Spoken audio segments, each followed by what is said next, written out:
Seat നിർണയം പൂർത്തിയായതോടെ കളം നിറഞ്ഞ് കോൺഗ്രസ് സ്ഥാനാർത്ഥികൾ. സീറ്റ് കിട്ടാത്തവരുടെ അതൃപ്തി പരിഹരിക്കാനും തീവ്ര ശ്രമം.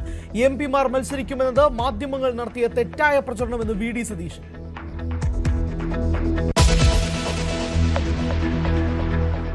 പ്രചരണ രംഗത്ത് സജീവമാകാൻ കെ സുധാകരൻ. ടിഒ മോഹനനെ ഷാൾ അണിയിച്ച് സ്വീകരിച്ചു. പാർട്ടി വിടില്ലെന്ന് എൽദോസ് കുന്നപ്പള്ളി. പാർട്ടിക്കൊപ്പമെന്ന് അടൂർ പ്രകാശും. ഷിയാസിന് വേണ്ടി വോട്ട് അഭ്യർത്ഥിച്ച് ദീപ്തി മേരി വർഗീസ്. സ്ഥാനാർത്ഥി ചിത്രം വ്യക്തമായെങ്കിലും കല്ലുകടി മാറാതെ കോൺഗ്രസ്. ഒഴിവാക്കിയതിൽ അതൃപ്തിയെന്ന് ജോസഫ് വാഴക്കൻ. കല്യാശ്ശേരിയിലെ സ്ഥാനാർത്ഥി നിർണയത്തിൽ അതൃപ്തി പരസ്യമാക്കി Kannur DCC general secretary.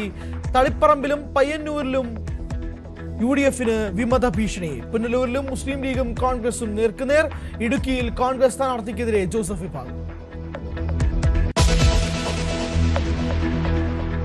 Thiruvananthapuram central മണ്ഡലത്തിലെ ഇടതുമുന്നണി സ്ഥാനാർത്ഥി നിർണയത്തിൽ അനിശ്ചിതത്വം തുടരുന്നു. കടുത്ത അതൃപ്തിയിൽ CPM. പെട്ടെന്ന് തീരുമാനിക്കണമെന്ന് ജനാധിപത്യ കേരള കോൺഗ്രസിനോട് ആവശ്യം. സ്ഥാനാർത്ഥി എവിടെയെന്ന് UDF. പിണറായി വിജയനെ പിന്തുണച്ചുള്ള പ്രസ്താവനയിൽ വിശദീകരണവുമായി G സുധാകരൻ. പിണറായി വിജയൻ മുഖ്യമന്ത്രിയായാൽ സന്തോഷം, പക്ഷേ ജനം LDFന് വോട്ട് ചെയ്യില്ല.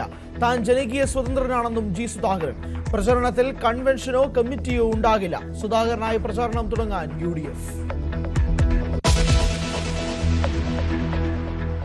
തിരുവനന്തപുരത്ത് കരമന ജയൻ BJP സ്ഥാനാർത്ഥി. കോവളത്ത് TN സുരേഷും ചിറയൻകീഴിൽ BS അനൂപും മത്സരിക്കും. പ്രചാരണത്തിനായി പ്രധാനമന്ത്രിയും കേന്ദ്ര ആഭ്യന്തരമന്ത്രിയും കേരളത്തിലേക്ക്. കേന്ദ്രമന്ത്രിമാരും മുഖ്യമന്ത്രിമാരും പ്രചരണത്തിനെത്തും.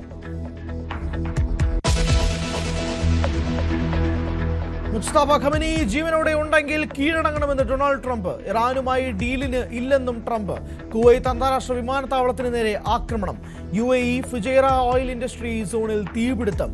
ബഹ്റൈനിലും സൗദി അറേബ്യയിലുമായി നടക്കാനിരുന്ന ഫോർമുല 1 റേസ് റദ്ദാക്കി.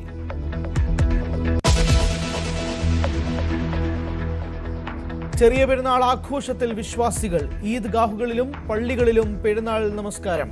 ലോകസമാധാനത്തിന് വേണ്ടി പ്രാർത്ഥിക്കണമെന്ന് പാളയം ഇമാം.